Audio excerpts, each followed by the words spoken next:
सोलापूर येथील प्रसिद्ध श्री हिराचंद नेमचंद वाचनालयाच्या वतीने आयोजित चंदेरी आठवणींची रीळ या दृकश्राव्य कार्यक्रमाने सोलापूरकर संगीत रसिकांना मंत्रमुग्ध केले। मंगळवारी सायंकाळी वाचनालयाच्या लोकमान्य टिळक सभागृहात हा बहारदार कार्यक्रम संपन्न झाला। कार्यक्रमाच्या मुख्य सादरकर्त्या मंजुषा गाडगीळ यांनी आपल्या ओघवत्या आणि भारदस्त आवाजात जुन्या काळातील सुवर्णमयी आठवणींना उजाळा दिला। त्यांनी केलेले उत्कृष्ट अभिवाचन आणि एकूणच सादरीकरणाला उपस्थितांची दाद मिळाली। जुन्या गाण्यांचे संदर्भ आणि त्यामागील किस्से ऐकताना रसिक प्रेक्षक भूतकाळात रमून गेले।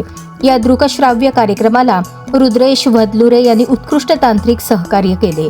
श्राव्य आणि दृश्यांची अचूक सांगड घातल्यामुळे कार्यक्रमाची रंगत आणखीनच वाढली। वाचनालयाचे अध्यक्ष डॉक्टर श्रीकांत येळेगावकर आणि सचिव डॉक्टर नभा काकडे यांच्या मार्गदर्शनाखाली या कार्यक्रमाचे नेटके आयोजन करण्यात आले होते। संपूर्ण सोलापूरकर संगीत रसिकांसाठी ही सायंकाळ अतिशय सुंदर आणि संस्मरणीय ठरली। कार्यक्रमाच्या शेवटी उपस्थितांनी टाळ्यांच्या कडकडाटात मंजुषा गाडगीळ आणि त्यांच्या सहकार्यांचे कौतुक केले।